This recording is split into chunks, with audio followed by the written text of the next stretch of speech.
Guys বলেইছিলাম আগের ভিডিওতে স্পেসের ইনফরমেশান দেব, তো বলেছিলাম ওই যে প্ল্যানেটগুলো এখনও মানা যায়নি সেই প্ল্যানেটগুলো, ওই প্ল্যানেটগুলোতে আমার একটা রকেট ছিল।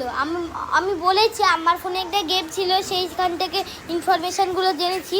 আমার একটা রকেট ছিল, ওই বাইরের গ্রহগুলোকেও যেতে পারতো। প্লুটোর পরে আছে এরিস, মানে ডুয়ার্ফ প্ল্যানেটের কথা বলছি। প্লুটো, এরিস, সিরিস, ব্যাস শেষ। প্লুটো, এরিস আর সিরিস, এই তিনটে ডুয়ার্ফ প্ল্যানেট। মানে সিরিজ আমাদের ইনার সোলার সিস্টেমের মধ্যেই পড়ে। আউটার সোলার সিস্টেমে এরিস থেকে শুরু। আউটার সোলার সিস্টেম জুপিটারেরও রিং আছে। এই জুপিটারের রিং নিয়ে পরে ভিডিওতে বলবো, জুপিটার স্যাটার্নের রিং।